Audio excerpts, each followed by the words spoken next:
The following lesson is linked to Learning Outcome 4, Language.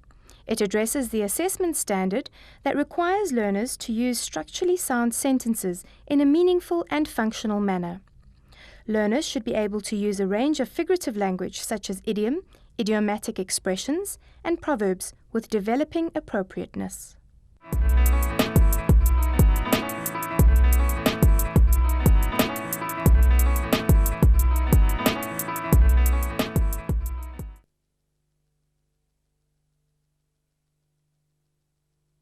Hi, I'm Charlotte.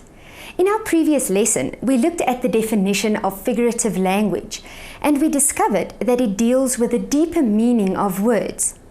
We saw that figurative language cannot be translated directly because the literal meaning of words do not apply. For this reason, it adds another dimension to words, and it enhances the way we communicate.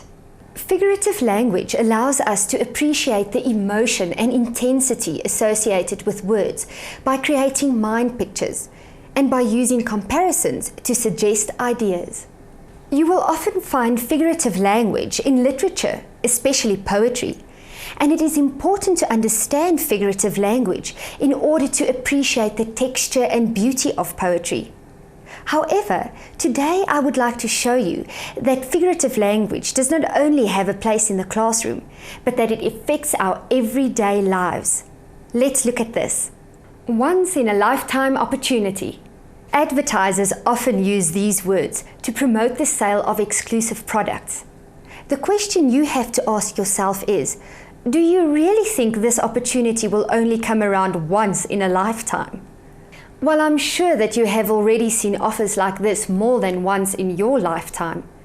Think about whether this phrase, once in a lifetime opportunity, is an example of figurative language.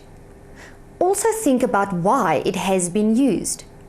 Obviously, once in a lifetime opportunity is a figurative expression.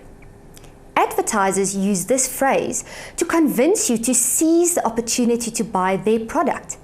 They do this by suggesting that you will never have an opportunity like this again, even if it's not strictly true.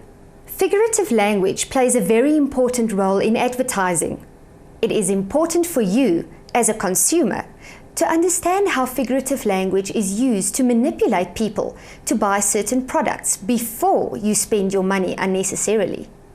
Let's look at some more figurative expressions that advertisers could use. No strings attached. This expression means no obligation. So if an advertisement advertises that you could use a vacuum cleaner for a trial period with no strings attached, it doesn't mean that some vacuum cleaners have strings attached to them. It means that you can use the product and then return it with no problem at all. Similarly, if a product such as a car is advertised as having all the bells and whistles, it does not mean that it literally has bells and whistles attached to it. Instead, this means that the car has all the extra features such as air conditioning, central locking, and power steering. Advertisers not only use expressions that people already know, they also make up their own. These are called slogans. A slogan is a catchy phrase that is associated with a particular product or service. Almost every advertisement has a slogan to ensure that we remember their product. Look at this slogan as an example. Sell C for yourself.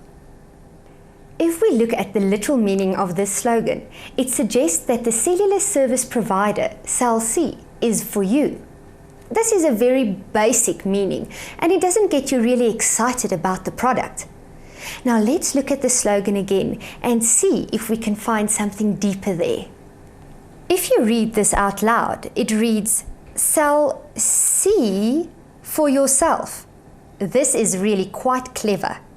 The figurative message of this slogan is that if you subscribe to Cell C, you will physically see for yourself that it suits your needs.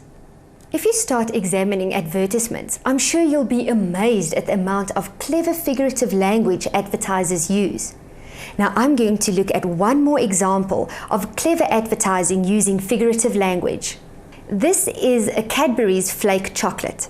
It is called a flake because it crumbles easily when it is bitten. Do you remember the flake slogan? One bite and all resistance crumbles. Literally, this slogan means that when you bite into a flake, the chocolate bar crumbles easily. Now, if you've ever eaten a flake, you will know how accurate this description is. But there is also another dimension to this slogan. The word resistance refers to the ability to be firm, but it also refers to the ability to resist temptation. We all know that chocolate is delicious, but that it's not really good for our health or our figures. So on a figurative level, this slogan means that just after one bite, you will be unable to resist the temptation of eating the entire chocolate bar. So you can see that this slogan works really well on a figurative and a literal level. It is brief and easy because it is so closely connected to the product, the chocolate bar. Advertising is successful when it creates a desire in us, the consumer, to buy the products. If we are aware of the way in which figurative language is used in advertising, we have a chance of deciding for ourselves if we actually need the product that is being advertised. By now, you have probably worked out that the success of figurative language lies in its ability to communicate a lot of information or emotion in very few words. So we can say that figurative language is evocative. This means it reminds us of something that we already know, but it intensifies our emotional reaction to it. However, the difference between figurative and literal language is not always emotional. Figurative language often relies on the humorous mind picture the literal meaning creates in order for it to be effective. Think about the literal meaning of to bear a grudge.